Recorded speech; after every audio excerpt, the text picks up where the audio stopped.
Alright guys, such comic again today. Hope you're doing well and enjoying your day so far. The second week of this marathon stint of qualifiers is done. OpTic slam Cloud9, nobody is surprised about that. But what about the roster drama that this could potentially indicate? People raising questions now on what this Cloud9 team should do, if anything. Which of those players might well stay in the league over the next few months to years, and which players will be gone when this team has done its time. But also other rosters that might well be on the verge of needing to blow it up right about now. Some drama, especially in the Ravens game, we'll get to as well. Very much into your thoughts in the comments. Hit the like button if you enjoy. Subscribe if you're new as always. We're going to dive straight into that really, because the Falcons, they played Ravens tonight. Ravens, their online stint of dominance, it seems, has come to a rather swift conclusion in recent weeks. They started off 6-0 online. These guys are out of control. They could not lose going into the major. They certainly could lose at the major, as we saw in Dallas. And since the return, initially it looked strong, but since then, Ravens have pretty much lost every series. Now, it does appear that this team, of all the teams, they have the biggest online cheese of anyone, right? I think that's worth pointing out. And that can be for good or for bad, right? We see it here. BenJ's talking about Craze and his setup with his Ravens thing in the background. Of course, the fact that there's no facility to speak of over there at the Carolina team.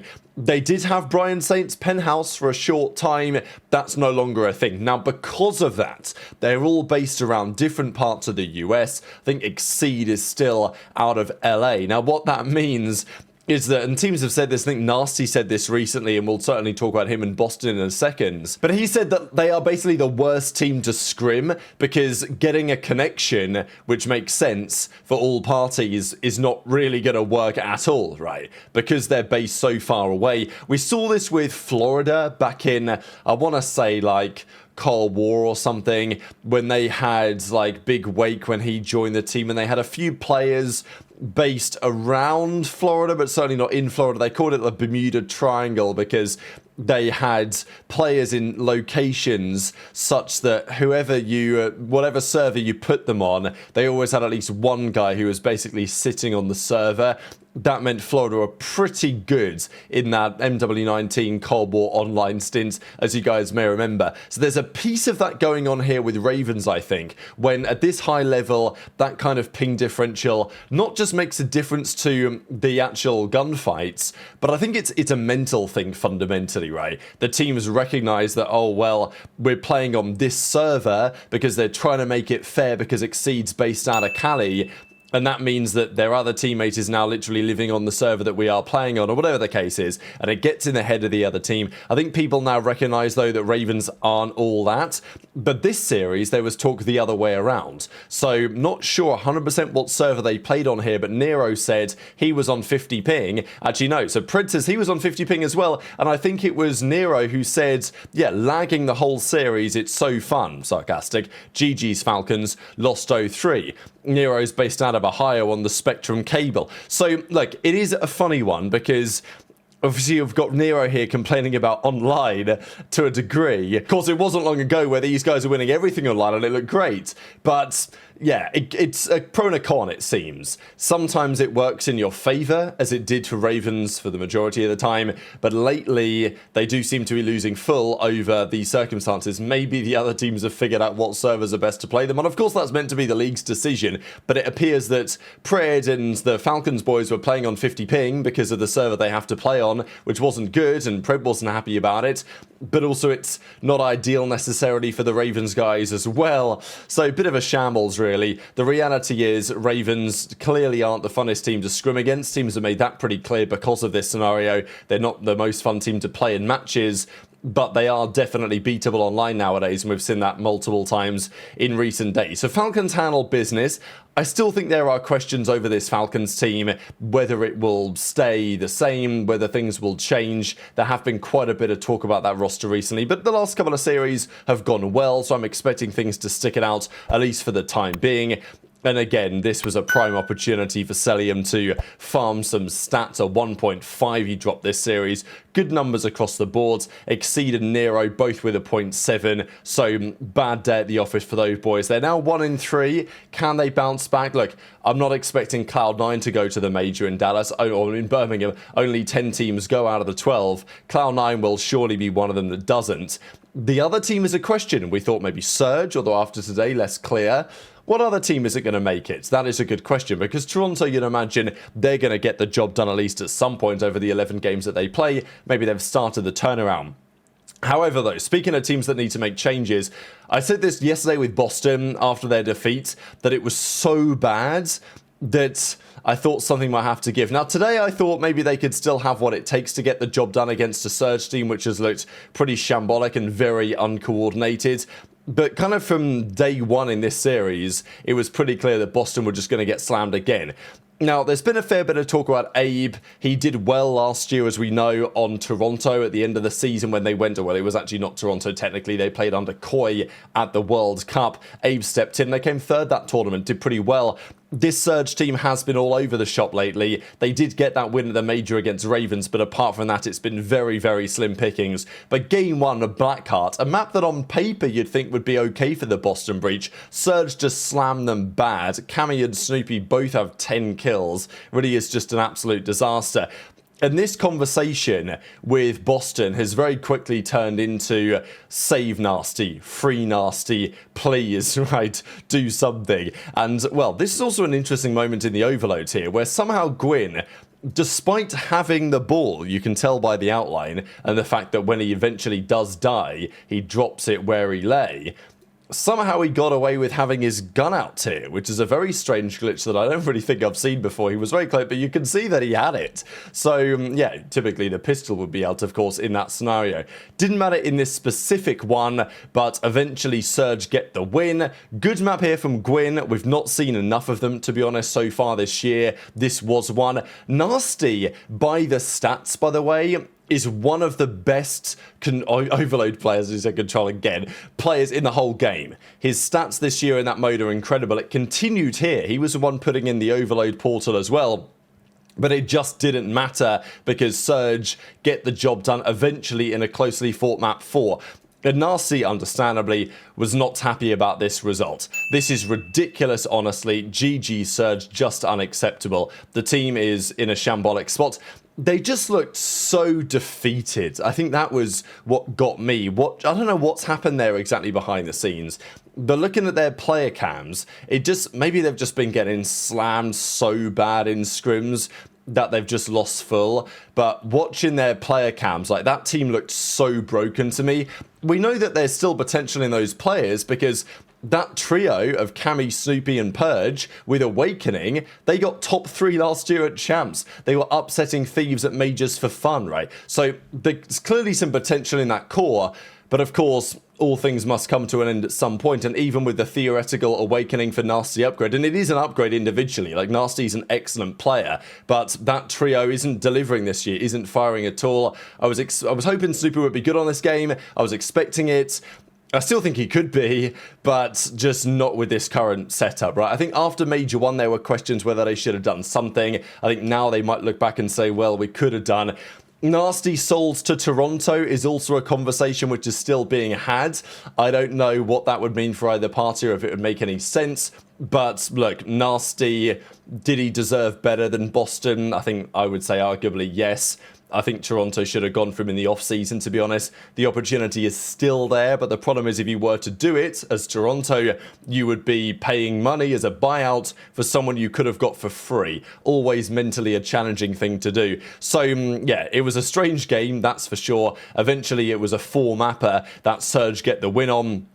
The game 2, to be fair, like Boston did a little bit of a bounce back, but game 3, the way that they lost, Nasty has a 1.5. Just I'll quickly look at Nasty's overload stats this season. If we just go to the overload real quick, Nasty's sitting at a 1.26 this season in overload. Like, he's been outrageous in that game mode.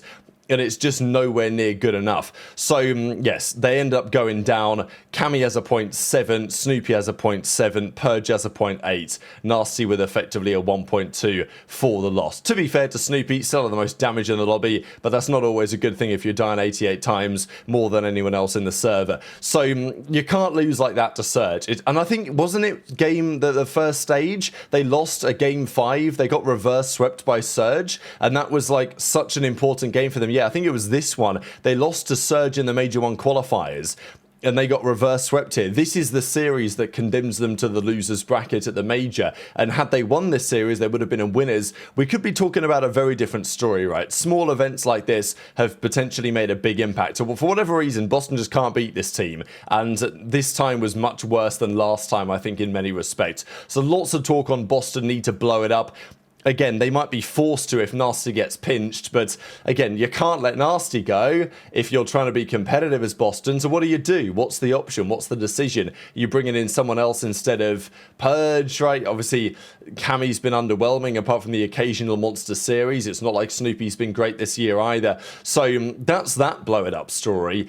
The Cloud9 situation continues to surprise and to some extent amaze me. Literally all of us predicted a 3-0, right? Obviously we were going to predict OpTic to win, but everyone had OpTic not losing a map, and we were right at the end of the day. I mean, as soon as I see this screenshot, it just cracks me up because I'm like, you know, what are we doing here really, right? Hyde doesn't even have a camera. To Hyde's credit, you know, like, is he the most talented player on the planet? Probably not. But is he a solid player? Yeah, and I think he tries, right? Like, I don't know. Hyde has impressed me a reasonable amount. I think more so than the others, I would say, so far. Again, at this moment for these boys, it ain't about winning anything because they're not going to. They might sneak a series, you know. They can at least try to win a few more maps at some point. But, and I'm not saying that they should play for kills. Don actually made an interesting point about this on the show the other day, and he said when the Paris team that he was on started to try to play for kills, because it's kind of a natural tendency, we suck, this team is not going to be the same next year, maybe I'll play for the lineman cards. Their lineman cards actually got worse because they were playing individually. The team was getting slammed more, and as a result, their cards went down. So the argument is, look, just do as best as you can as a team, and then whoever makes the biggest standout impression, they're likely the ones that will stay on. I think Nejra was pretty good in the first series. Since then, I think Hyde has maybe been a little bit more impressive. The reality is, across the board, it doesn't really matter. It's just, you know, it's interesting to watch a pro team, I mean, certainly the reigning world champions, play what is effectively a top 20 challengers team, and as a result of that, you get moments where they just break so bad, and it's entertaining, right? I feel bad for the players. I don't feel bad for the players. They've got a dream opportunity here, but I wish the best for the players, is all I'll say. I do wonder what the organization's plan is. I'm still confused what Cloud9 are going for here, precisely, because they're not going to go to Birmingham. If they keep this team on the absolute bare minimum, they're not going to qualify for champs. So what is the plan? Are we just going to the World Cup? But what's the point? Because the theory goes, Cloud9, the only reason why they're even here is so they can get the World Cup bag later in the year because they enter more games, and as a result of that, they score more points, they do better in the overall standings. But if you're going to come top 16 in the EWC anyway, then what's the point, right? Like, why? Is the logic from Cloud9 to pay poverty money for the next 3-4 months and then just before the World Cup pick up a good team, like pick up one of the best challengers teams and try and make a run, kind of like Omid did last year? I just don't really get the grand vision here.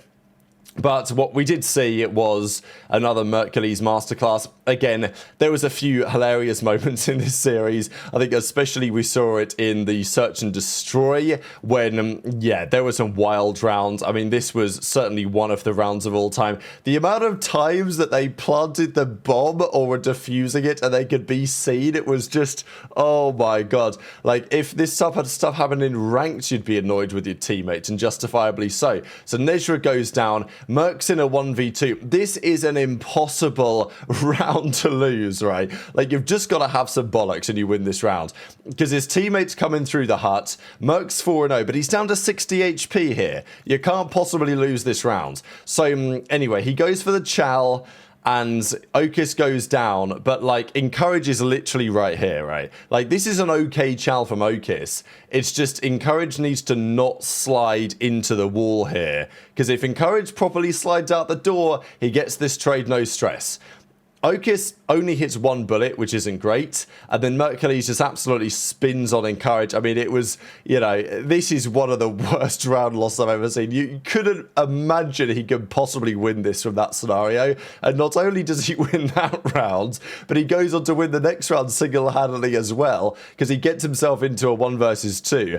he plants the bomb, and I mean, again, I guess after the previous round they thought, well, we're just going to hop it. I don't hate the play to hop it precisely. I mean, they're running around together, they're trying to find him.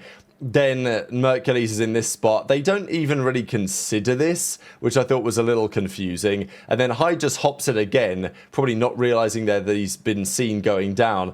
Again, it's probably Hyde's only play, but unfortunately against Merc, you know, maybe there is no winning really. But yeah, Mercules just won everything. Even the last round, right? This was the final round of the map, actually, when it became, well, it was really all about Mercules. Another 1 versus 2. And again, he can see Nejra defusing the bomb.